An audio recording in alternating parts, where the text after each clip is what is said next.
Moses is eers gereinig, daarna ingelig, en toe in die wolk van ontwetendheid met God verenig. Alles in hierdie lewe, elke moment, elke gebeure, elke verhouding, elke gevoel van oorwinning en selfs ook elke stukkie verlies, dra in hom die potensiaal om jou met God te verenig. Om jou uit te nooi net weer na 'n dieper lewe toe. Mag jy vanoggend ook met so 'n bewustheid saamkuier. Baie welkom by Tuine se aanlyn kerk. Mag die genade en die vrede en die liefde van ons Vader, van Jesus en van die Heilige Gees jou ook nou omvou. You're broken down and tired of living life on a merry-go-round, and you can find the fighter, but I see it in you, so we're gonna walk it out. Move mountains, we're gonna walk it out and move mountains. And I'll rise like the day, I'll rise up, I'll rise unafraid, I'll rise up, and I'll do it 1,000 times again. And I'll rise up, high like the waves, I'll rise up, in spite of the ache, I'll rise up, and I'll do it 1,000 times again. And for you, for you, for you, for you. When the silence isn't quiet and it feels like it's getting hard to breathe, and I know you feel like dying, but I promise we'll take the world to its feet and move mountains, bring it to its feet and move mountains. And I'll rise like the day, I'll rise up, I'll rise unafraid, I'll rise up, and I'll do it 1,000 times again. For you, for you, for you, for you.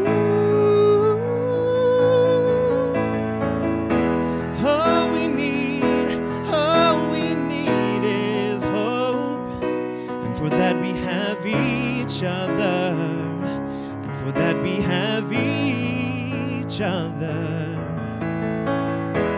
We will rise, we will rise, we will rise. Oh, we'll rise. And I'll rise up, rise like the day, I'll rise up, in spite of the ache, I will rise 1,000 times again. And we'll rise up, high like the waves, we rise up, in spite of the ache, we rise up, and I'll do it 1,000 times for you, for you.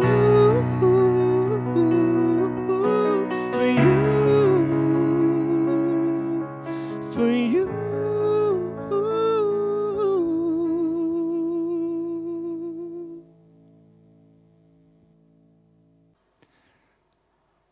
Ons almal het al verdwaal en ons hou nie van verdwaal nie.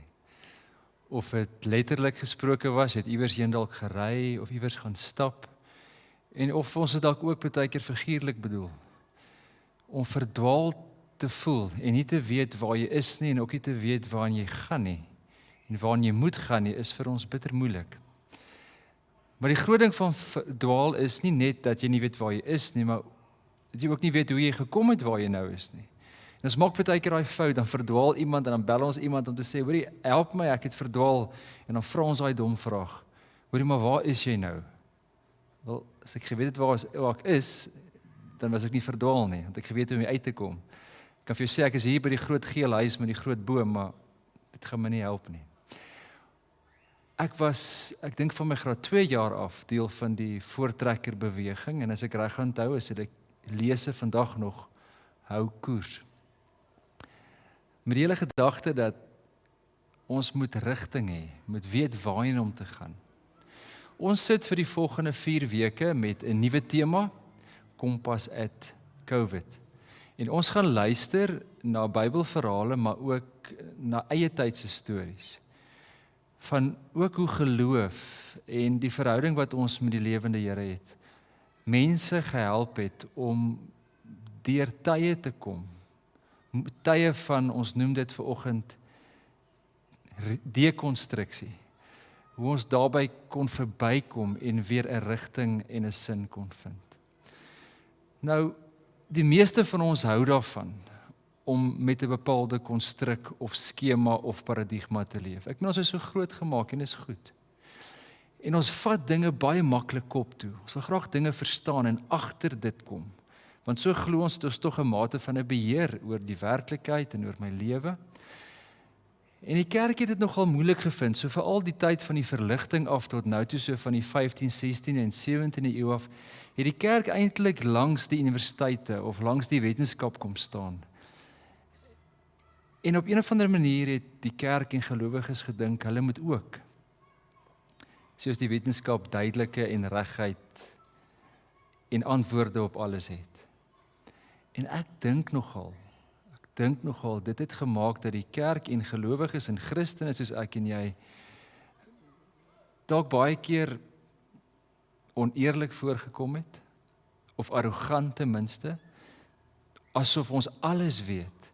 So, en ek dink het ons op 'n manier dan die misterie en die mystieke deel van die lewe, wat ons in verwondering en 'n betowering moet laat leef, net in totaal en al verloor. Ons wil alles terugvat na die kop toe. Selfs in trauma, dink vir 'n oomblik daaraan. Iemand word siek, daar's behandeling, dit werk nie, en dan sal ons sê, die dokter moet nou aan my verduidelik, wat het hier gebeur? Of daar's 'n ander stuk trauma, daar's 'n ongeluk van een of ander aard.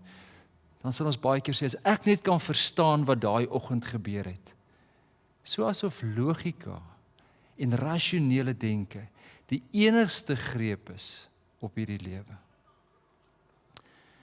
Ons gaan vanoggend vlugtig kyk na die verhaal van Job.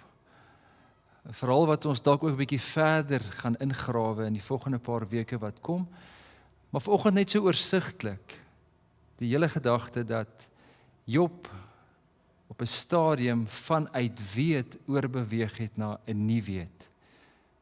Ons het hierdie woorde ook gebruik so 5 of 6 weke terug. Oorbeweeg het van 'n these na 'n antithese. Of van 'n normaliteit tot 'n abnormaliteit.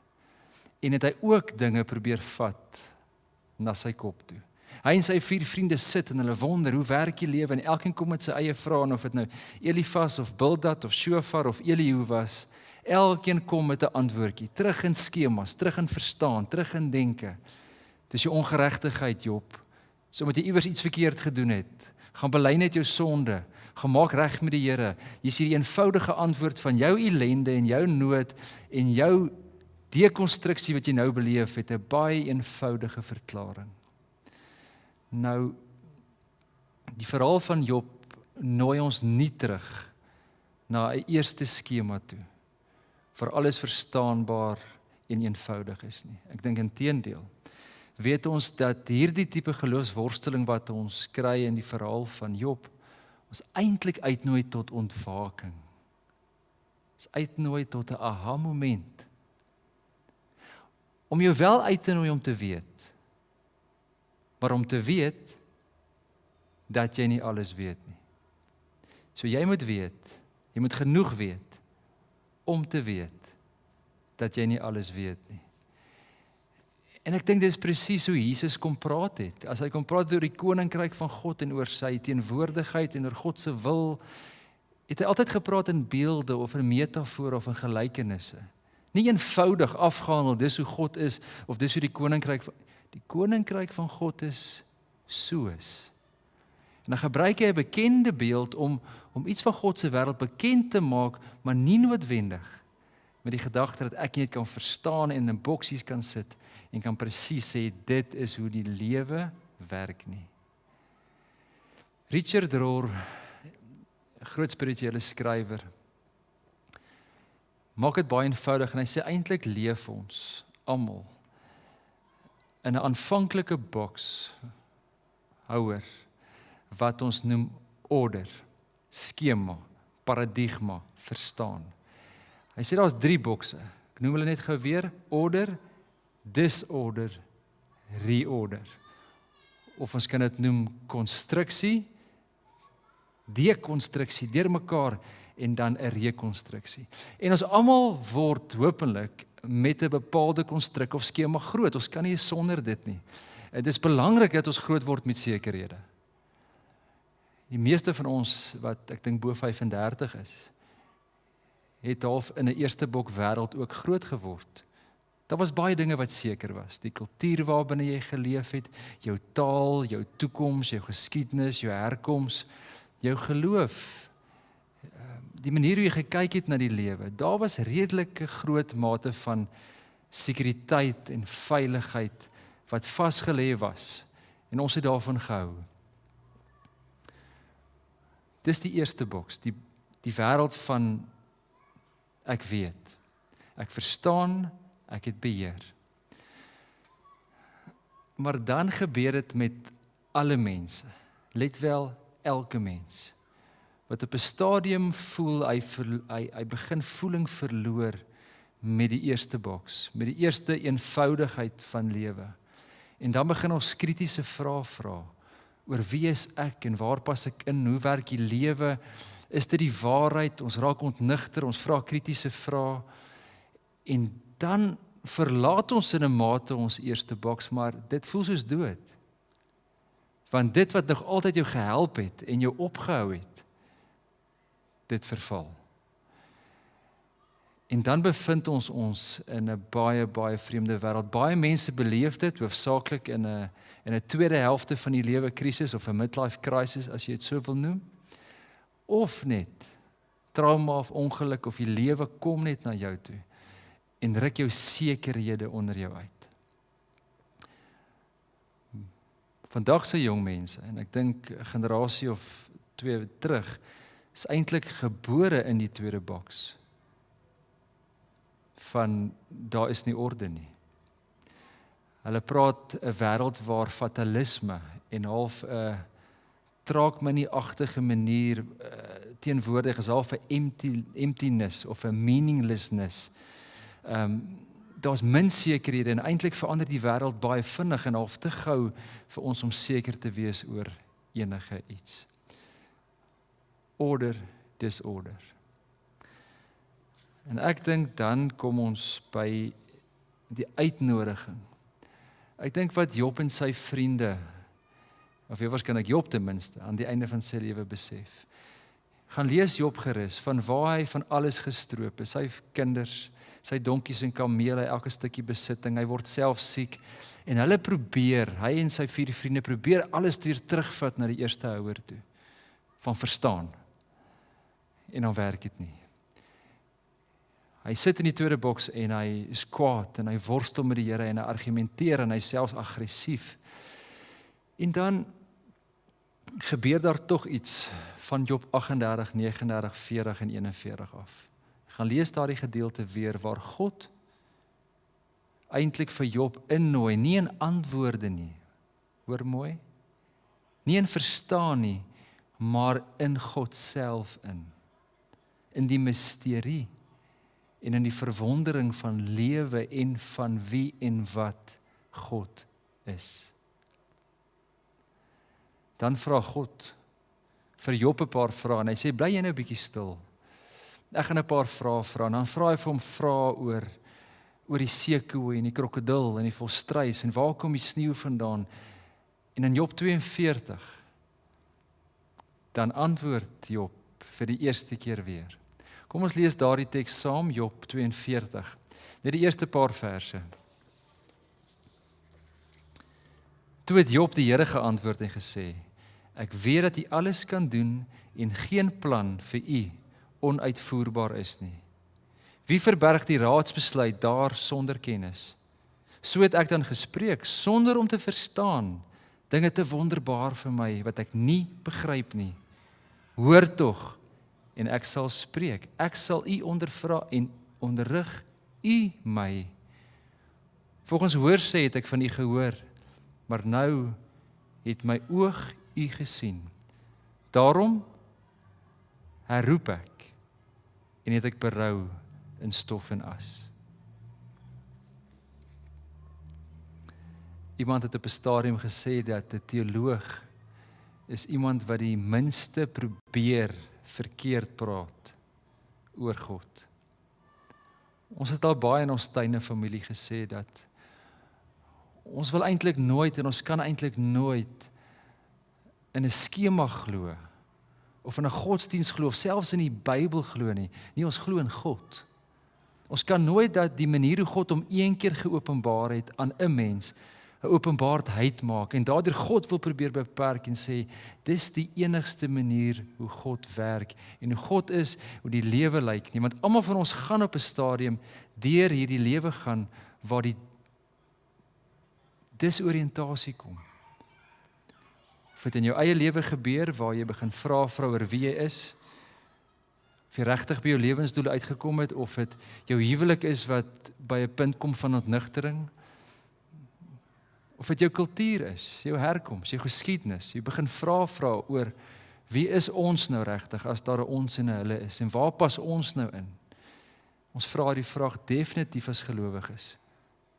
'n goeie voorbeeld was hiervan in die kerk self. Toe Copernicus en Galileo Galilei gekom het en gesê die aarde is rond, toe tuimel 'n sekere gedeelte van die denke van die kerk van daai tyd in een. Want die Bybel sê die aarde is dan plat. Toe hulle sê nie die son is die middelpunt, sê ons nee. Die kerk sê eintlik, die Bybel sê nee, die aarde is die middelpunt want die son draai, want op een of ander stadium het iemand in die Bybel vir die son gesê stop, moenie verder. Of dit geloof is, of dit jou kultuur is, of dit jou identiteit is, enige iets, kom op 'n stadium by 'n begrensing, by 'n einde. Ek kan nie meer alles verduidelik nie. Ons weet hierdie lewe doen dit aan ons. So as ons dan na ons eie stories moet kyk, wat ons dan in die volgende 4 weke gaan doen, is dit net weer eens om half vas te hou aan 'n eerste boks, in 'n orde, aan 'n sekere idee, te weet ons leef in 'n wêreld waar dit nie altyd gaan bestaan nie, maar eintlik dan uitgenooi te word na 'n derde plek van verwondering, waar ek en jy nog steeds verdwaal, maar ons verdwaal in God se wêreld. Dis asof jy 'n jong kind is wat in hierdie groot woud loop en jy verdwaal, maar jy weet, jou pa ken hierdie woud. Dis eintlik sy woud en hy ken elke boom, hy ken elke paadjie, hy ken elke stukkie detail, en hy sal jou maklik kry. Dan leef ons op 'n ander manier en ons besef dat hierdie lewe se uitnodiging nie is om alles te verstaan nie, maar tog in 'n groot mate 'n oorgee. 'n Oorgee van ek weet nie alles nie en ek verstaan nie alles nie, en is juis in daai moment wat God groter en groter en groter word, dan word hierdie lewe 'n kopreis en 'n hartreis waar ek nie meganies glo nie, maar waar ek ingenooi word in God self. Ek sluit af met 'n baie mooi stelling wat ons kry in Cloud of Unknowing. As jy God wil beleef, of hom hoegenaamd wil sien, en soverre dit hier moontlik is, moet dit altyd in hierdie wolk van onwetendheid en in hierdie duisternis gebeur.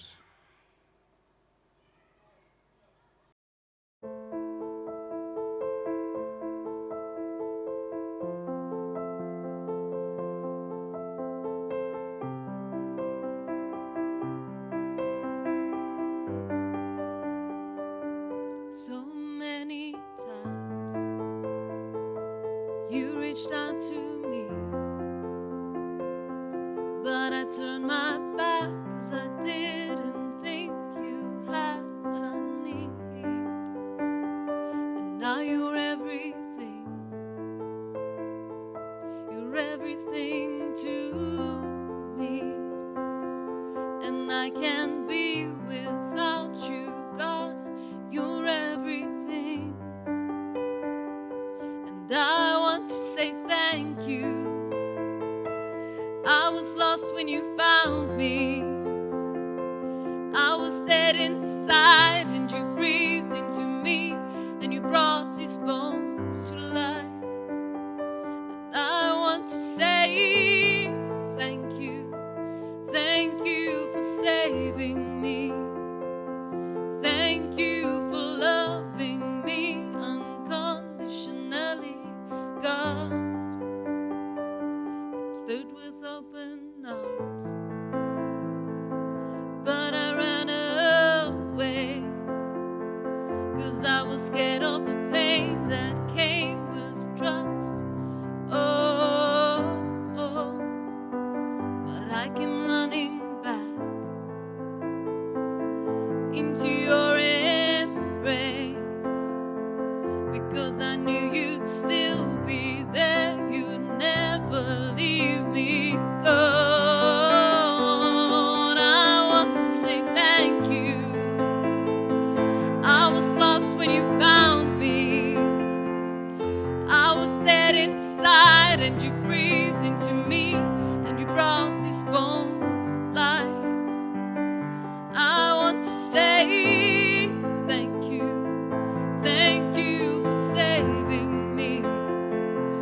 Thank you for loving me unconditionally, God.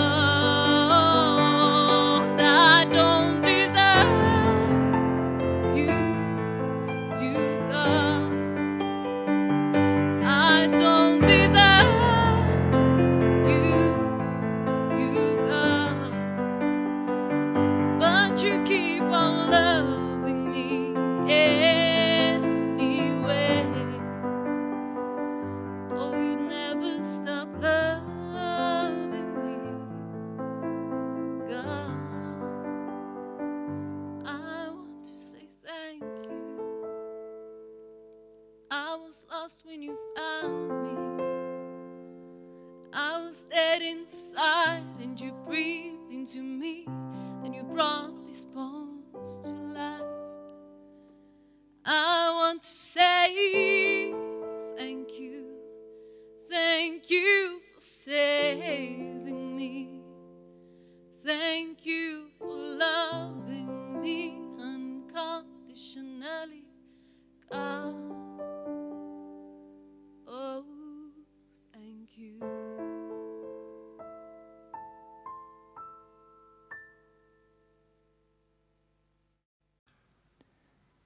Stories give a shape to our experience and determine how we will act on subsequent occasions.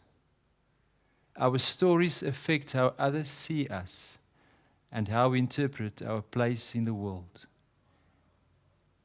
In a very real sense, we are the stories that we tell. My lewe sonder COVID-19 sou baie anders gelyk het. Vroeër in die jaar, einde Januarie, het ek my tassies gepak, almal gesoen groet, en toe klim ek op die vliegtuig Amerika toe, om te gaan werk vir Park West Gallery. Dis 'n kunsgalery wat kuns verkoop op die skepe, op die cruise ships, en na so 2 weke se training in Miami en in Detroit, het ek die einde Januarie vir die heel eerste keer op my skip geklim. Dit was die Carnival Vista, en dit was seker die grootste ding wat ek in my lewe gesien het. Ek was so opgewonde om op daai skip te klim. Dit is soos 'n hele ander wêreld. Vir die heel eerste keer het ek my span ontmoet. Dit was baie erg geweest, want dinge gaan so in Parkway Gallery. Jy skaars op die skip en jy is al klaar in die werk gesit. Maar dit was so lekker. Ek was dadelik in my cabin gesit, so klein cabin. Ons het die wonderlikste mense ontmoet, wonderlikste plekke gesien. Ons homeport was in Texas in Galveston. Dit was ons homeport en dan het ons ander ports waar ons gestop het was soos Ocho Rios, Jamaica en Grand Cayman, Belize, Cozumel, Mexico, hierdie tropiese plekke. Jy word elke oggend wakker in 'n ander land, basies. En dit is net die fantastiese ding om te beleef dat soveel mense, soveel kulture in een skip, in een klein bubbel kan saamleef. En die goed wat jy leer, en die goed wat jy van jouself verstaan, en net die lekkerte om te travel, en om te werk, en om geld te verdien, was vir my so 'n fantastiese geleentheid wat ek nie kon mis nie. So as my lewe nou op hierdie stadium sou wees, ek sou 10-1 op my tweede kontrak gewees het, seker iewers in die Karibiese See alweer, op 'n strand onder 'n palmboom. So ja, dit sou baie anders gelyk het as wat dit dinge nou is.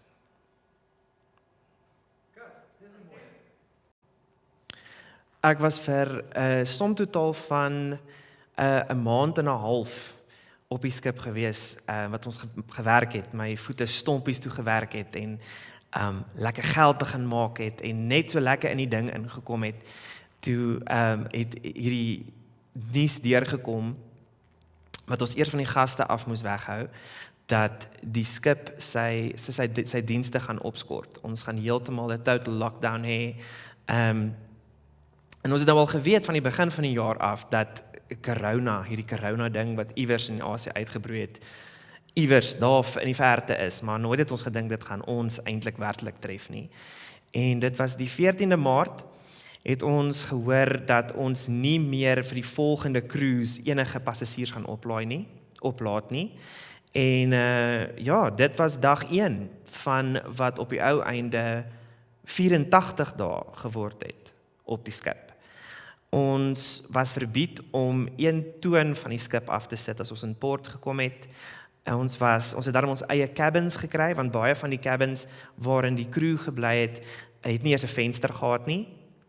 Gelukkig was ons skip het nie 'n COVID geval opgehad nie, so ons hoef daarom nie in isolasie geplaas te geword het nie. Maar ek weet daar was van ander skepe se crew members wat vir 14 dae, soms tot 21 dae in 'n crew cabin geïsoleer moet word wat nie eers 'n venster gehad het nie. Ja, 84 dae, wat is daar om te doen? Naderhand raak jy moeg vir die see. Jy het nêrens eers geseil nie, jy was baie keer net in die middel van die see, met die anker, wat jy letterlik daar rond gedryf het, soos 'n rubber eentjie in 'n bad. Jy voel, jy weet nie waar jy nou nie, jy voel jy het nie rigting nie, en die oomblik as jy so voel, dan gaan bou jy maar 'n puzzle, of jy gaan kuier by 'n pel, of jy kyk 'n movie. Ek het al so baie flieks gekyk op daai fliek, ek kon elke fliek memoriseer al in die tyd, dat ons eventually aan land gekom het. Ek het baie geteken. As dit nie was vir my kuns nie, sou ek definitief persoonlik van die skip afgespring het. Dit was my 'n baie belangrike ding, net om my kop op my skouers te hou, en anders raak my so vasgevang in die hier en die nou, en mens voel half, jy's in 'n tussenplek, in limbo. Jy's nie hier nie, maar jy's nie daar nie. Jy kan nie huis toe gaan nie, maar jy kan ook nie planne maak vir die toekoms nie. Dit was regtig 'n geval van, die Engelse woord is exist, jy exist nou maar net, sonder enige vooruitsigte van wat gebeur, en al die onsekerhede, die nuwe normaal, en unprecedented times, dit is alles woorde wat ons gevoer was deur ons maatskappy, wat sê hulle doen die beste in hulle vermoëns om ons terug te kry by die huis, maar niemand kon eintlik gehelp het wat gebeur het nie. Maar as dit nie was vir my pelle nie, as dit nie was vir my kuns nie, as dit nie was vir my geloof nie, sou ek definitief dit nie oorleef het nie. Daar was ander gevalle op ander skepe, waar mense baie depressief geraak het, as gevolg van die isolasie. Daar het 'n meisie van die skip afgespring, en selfmoord gepleeg. Verskeie gevalle, ek dink daar was 6 gevalle, terwyl ons in isolasie was van crewmembers wat hulle eie lewe geneem het, as gevolg van hierdie absolute inwerking op jou siege, wat hierdie lockdown gehad het op 'n mens. So ja, dit was 'n tyd van onsekerhede, en 'n tyd van jy weet nie waar nou nie, jy weet nie waarheen, wat gaan jy doen nie, het jy nog gewerk, het jy nie nog gewerk nie, moet jy begin werk soek, wat as jy siek word, wat as jou familie siek word by die huis, jy gaan nie kan by die huis wees nie, so dit was regtig 'n baie onaangename ervaring. Ja, verliese en skokke. Ek dink die eerste verlies wat jy beleef is verlies aan werk. Ons was nie toegelaat om te werk op die skip enigsins nie. As gevolg daarvan het ons ook 'n verlies gelei aan inkomste. Ek het einde Februarie laas my laaste volledige salaris gekry. En met alles wat nog moes betaal geword het by die huis, my kar, my medies, alles, dit was lekker. Verlies aan beheer eintlik, beheer oor die situasie, beheer oor waar jy is, waar jy wil wees. Jy het eintlik geen beheer nie. Jy dryf letterlik in die middel van niks en nêrens, met geen idee waar jy gaan opeindig nie. Skokke was dat ons, en dat die hele wêreld op die ou einde geaffekteer was deur hierdie virus. Ons het gedink dit gaan nou maar iets wees wat kop uitsteek in Asië en sommer daar gaan eindig, maar dit was toe nou een van die grootste goed wat definitief ek al beleef het in my lewe. En nog 'n ding, verlies aan inligting eintlik. As jy op die skip is, het bleef jy half in jou eie wêreldjie, in jou eie bubble, met jou eie reëls en met jou eie probleme, dat jy nie eintlik besef wat aangaan in die res van die wêreld nie. Jy dink dit is net jou eie probleme, maar eintlik gaan dit sleg reg oor die wêreld. Jy weet nie altyd wat gaan aan in die land nie, jy weet nie wat se nuutste nuus nie, jy weet nie wat se nuutste verwikkelinge nie, jy weet nie baie keer altyd wat aangaan by die huis nie. En dis moeilik, dis nogals moeilik om half daai verwyder te wees van inligting. Jy voel of jy word weerhou, jy word half in die donker gelaat oor baie situasies. En dis weer eens is dit daai verlies van beheer. Skokke, verliese. Op 'n stadium toe ons in Suid-Afrika aanland, dit was die 3de Junie, toe ons in Durban aangeland. Toe was ek nogals opgewonde om te sien hoe hierdie COVID-19 virus Suid-Afrika beïnvloed, want die huis wat ek in Januarie agtergelaat het, gaan heel waarskynlik baie anders lyk as die huis wat ek toe gesien het. Ons was toe vir 2 weke, 14 dae in kwarantyne geplaas in 'n haaglike hotel in Durban eers aanvanklik. Ons was vir 3 dae in daai hotel gewees met kakkerlakke so groot soos kleuters, wat daar rondhardloop, stikkende vensters, dooie duwe in die kamer, bruin water. Dit was net absoluut haaglike omstandighede. Daar was glad nie COVID-reëls gevolg nie. Mense kon in en uit beweeg uit die fasiliteit uit. Daar was nie sekuriteit nie, daar was nie verpleegsters wat ons temperature kom neem het nie. Daar was glad nie protokol van COVID nie. Dit was nogals baie erg gewees om half uitgelewer. Jy voel so uitgelewer tot hierdie virus. En gelukkig het hulle toe ons na 'n groot media storm wat ons toe opgeskop het en parlementslede wat ingegryp het en die media en toe het hulle ons daarom na 'n baie beter hotel gevat om ons kwarantyne daar te voltooi. So dit was daarom 'n lekker gedeelte.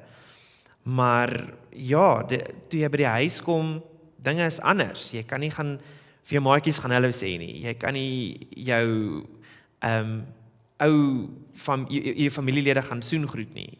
Jy kan niks doen nie. Die verlies aan wat eers was, hoe my lewe was, is eintlik die grootste verlies. Hierdie hele ervaring was die heel eerste keer wat ek my hele lewe soos wat ek dit geken het in 'n tas gepak en oor see gegaan het om te gaan werk, die weer inkom te gaan vind het. Soos my vinger alleen, niemand geken nie, niemand regtig gehad om, ja, soos ek sê, soos heeltemal op my eie potjie te krap, my eie klere weer te stryk, my eie cabin skoon te maak.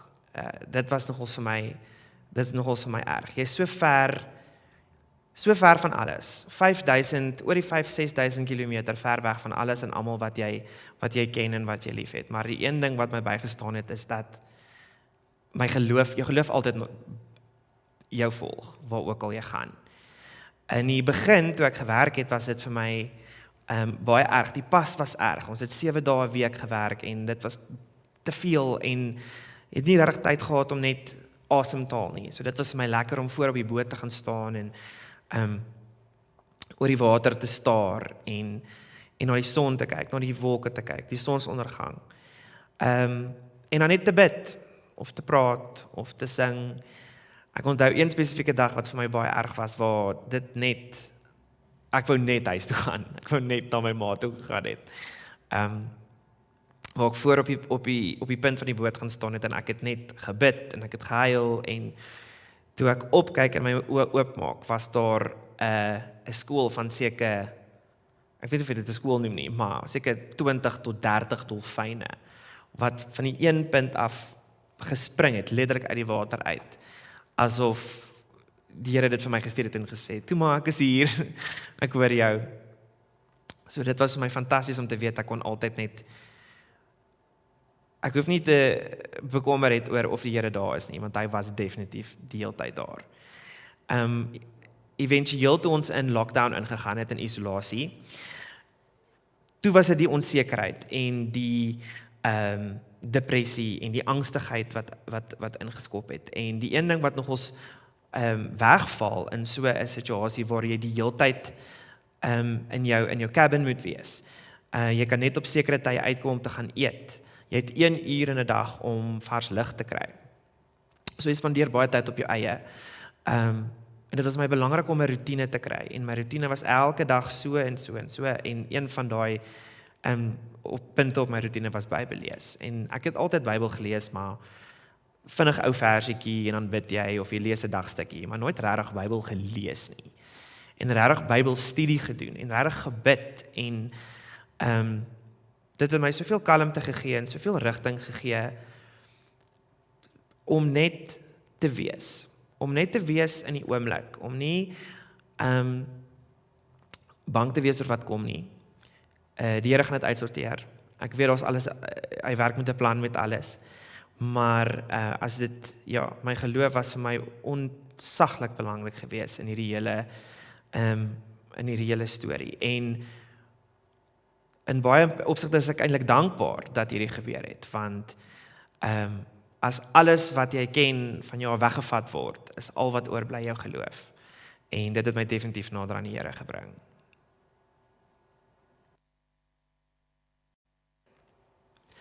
Ek dink dit is moeilik om raad of tips te kan gee oor vir mense wat deur dieselfde hierdie COVID-19 geraak word. En dit gaan ons nog klink, maar op die skip in isolasie het ek Frozen 2 gekyk. En in Frozen 2 is daar 'n gedeelte waar Elsa sê, fear is not to be trusted. Dit het by my gebly. Vrees voel ek kom nie van die Here af nie. Vrees is daar om liegstories te praat in jou kop en vir jou angstig te maak en jou fokus af te haal van wat eintlik belangrik is. En eintlik net om moed te hê.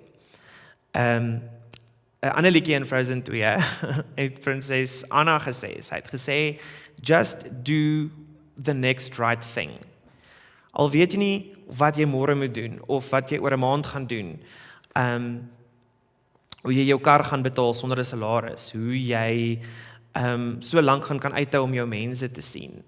As jy nie weet wat aangaan nie, just do the next right thing. Moenie bekommer oor môre nie, want môre het sy eie probleme, soos wat ons al baie bewus is van. En die laaste ding het ek eintlik agtergekom toe ek nou terug is. Ek was baie gelukkig geweest. Ek het tydens kwarantyne het iemand my gebel, 'n skoolhoof, en vir my gesê, hier's 'n pos, hy's joune, jy hoef nie eers te kom eintlik vir 'n onderhoud nie, hy's joune. Uit die hemel uitgeval op my skoot. Ek was baie geseën daardeur. En terwyl ek nou by hierdie skooltjie is, het ek eendag iets op Facebook gesien wat sê, when things work out, it is God's direction. But when things don't work out, it's God's protection.